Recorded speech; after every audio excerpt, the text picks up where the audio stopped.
Tracer l'avenir, c'est rechercher à avoir de l'impact. Puis, ce que j'ai toujours admiré de ce bureau-là, c'est qu'il laisse chacun avoir de l'impact. Tu le sens, les gens sont contents quand tu prends le leadership de quelque chose. Tu sais, on a eu plusieurs discussions. Hein. Tu as été mon associé directeur pendant 12 ans. Puis je suis venu te voir, je ne sais pas combien de reprises, en disant, bon, ben là, Éric, on veut faire tel pitch, on a besoin de telle chose. Tu as toujours eu de l'écoute par rapport à ça. Puis honnêtement, je sentais que tu faisais confiance en mon jugement par rapport à ça. Puis tu me laissais avancer. Fondamentalement, le leadership, c'est avant tout une grande capacité d'écoute. Parce que la bonne idée, le plus souvent qu'autrement, elle vient pas de toi. Elle vient de quelqu'un qui l'a. T'es l'enabler de ça. Ouais.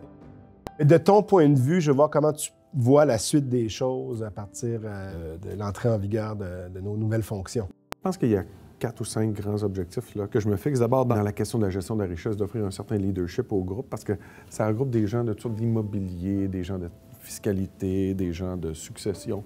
La deuxième chose, c'est dans les conseils stratégiques. Des conseils stratégiques à court terme sur des situations de crise, des conseils stratégiques à long terme sur du développement. C'est d'aider les gens dans des situations qui sont inconnues ou qui sont inusitées, dans des situations avec un temps de réaction limité, puis où les acteurs sont souvent des acteurs externes. Des fois, l'acteur externe, c'est le gouvernement. Des fois, l'acteur externe, ce sont les médias. Des fois, les acteurs externes, ce sont les syndicats. Le conseil stratégique, mais dans des situations de développement à long terme. Nouvelle entreprise étrangère s'installe ici. Comment est-ce que j'envisage à long terme bâtir des liens avec la communauté? Comment j'envisage à long terme bâtir des liens avec les autorités?